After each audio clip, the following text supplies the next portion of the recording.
बिस्मिल्लाहिर्रहमानिर्रहीम, अस्सलामुअलैकुम। Welcome to my YouTube channel. 1999 में साबिक वज़ीर आज़म मियां मोहम्मद नवाज शरीफ और उस वक्त के आर्मी चीफ जनाब जनरल परवेज़ मुशर्रफ के दरमियान कारगिल के मामलात पर इख्तलाफात चल रहे थे। इन्हीं इख्तलाफात की वजह से मियां मोहम्मद नवाज शरीफ ने जनरल परवेज़ मुशर्रफ को जबरी रिटायर करने का फैसला किया और उनकी जगह पे नए आर्मी चीफ ज़ियाउद्दीन को तैनात करने का भी फैसला किया। आइए देखते हैं मुकम्मल तफसील वीडियो में। 10 अक्टूबर 1999 को आर्मी चीफ मुशर्रफ अपनी अहलिया समेत 2 दिन को दौरे पर श्रीलंका चले गए। परवेज़ मुशर्रफ की मुल्क में गैर मौजूदगी पर वज़ीर आज़म मियां नवाज शरीफ ने मुशर्रफ को जबरी रिटायरमेंट की नोटिफिकेशन पर दस्तखत किए, जिसके बाद मुशर्रफ की जबरी रिटायरमेंट और नए आर्मी चीफ ज़ियाउद्दीन भट्ट की तैनाती की खबर शाम 5 बजे PTV पर नशर कर दी गई। जनरल मुशर्रफ की जबरी रिटायरमेंट की खबर सुनकर आर्मी के हलकों में बेचैनी फैल गई, जबकि मुशर्रफ की फ़्लाइट खबर नशर होने से पहले टेक ऑफ कर चुकी थी और मुशर्रफ को इस फैसले की इतला पहुंचाने का कोई जरिया मौजूद न था। मुशर्रफ के जहाज़ PK 805 ने 6:50 पर कराची लैंड करना था, लेकिन नवाज शरीफ ने DG civil aviation authority Aminullah Chaudhry को मुशर्रफ के जहाज़ को पाकिस्तान में लैंड करने से मना कर दिया और यही हुक्म उस वक्त PIA के चेयरमैन साबिक वज़ीर आज़म शाहिद खकान अब्बासी को भी दिया गया। शाहिद खकान अब्बासी और अमीनुल्लाह चौधरी के साथ नवाज शरीफ ने IG सिंध को भी लैंडिंग रोकने के अहकामात जारी कर दिए।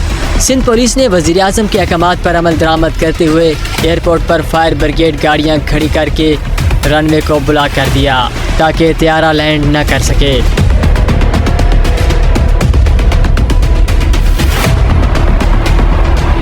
शाम 6 बजे के करीब एयर ट्रैफिक कंट्रोल से कैप्टन सरवत को पैगाम दिया गया कि आप तैयारा पाकिस्तान के किसी भी एयरपोर्ट पर लैंड नहीं कर सकते।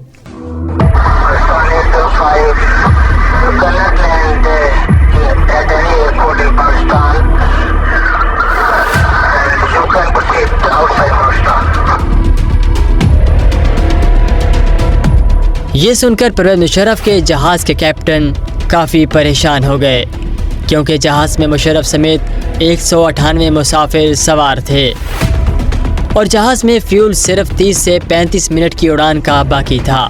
कैप्टन ने वापस पैगाम भेजा कि जहाज़ में इतना फ्यूल नहीं कि इंडिया के शहर अहमदाबाद एयरपोर्ट के अलावा किसी और मुल्क जा सके। नवाज शरीफ को जब जहाज़ के फ्यूल के बारे में बताया गया तो उन्होंने मुबैना तौर पर जहाज़ को अहमदाबाद एयरपोर्ट इंडिया ले जाने का कहा। कैप्टन सरवत ने जहाज़ में मौजूद मुशर्रफ के साथ ही ब्रिगेडियर नदीम ताज को कॉकपिट में बुलाया और सारी सूरत हाल से आगाह किया।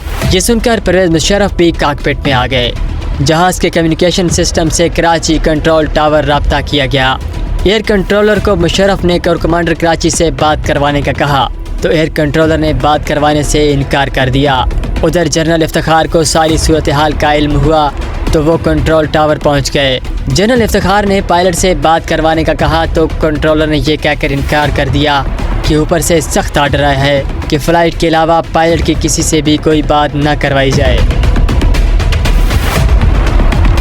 हालात लम्हा बलम्हा बिगड़ती जा रही थी।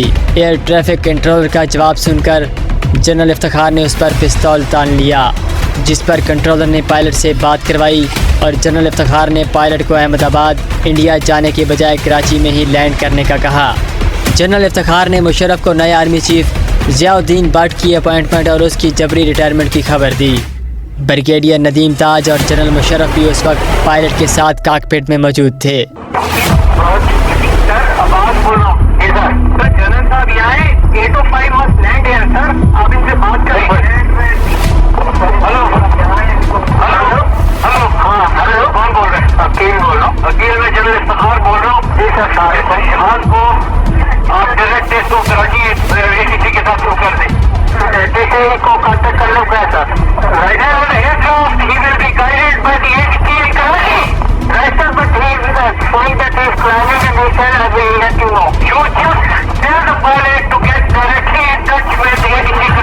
जनरल मुशर्रफ ने 7:32 पर जनरल इफ्तिखार को यह आर्डर किया कि 111 ब्रिगेड के corps commander Rawalpindi lieutenant general Mahmood और जनरल अजीज, जो कि उस वक्त कोर कमांडर कराची थे, उनको कहें कि मुल्क पर टेक ओवर कर लिया जाए और किसी को भी मुल्क से बाहर न जाने दिया जाए।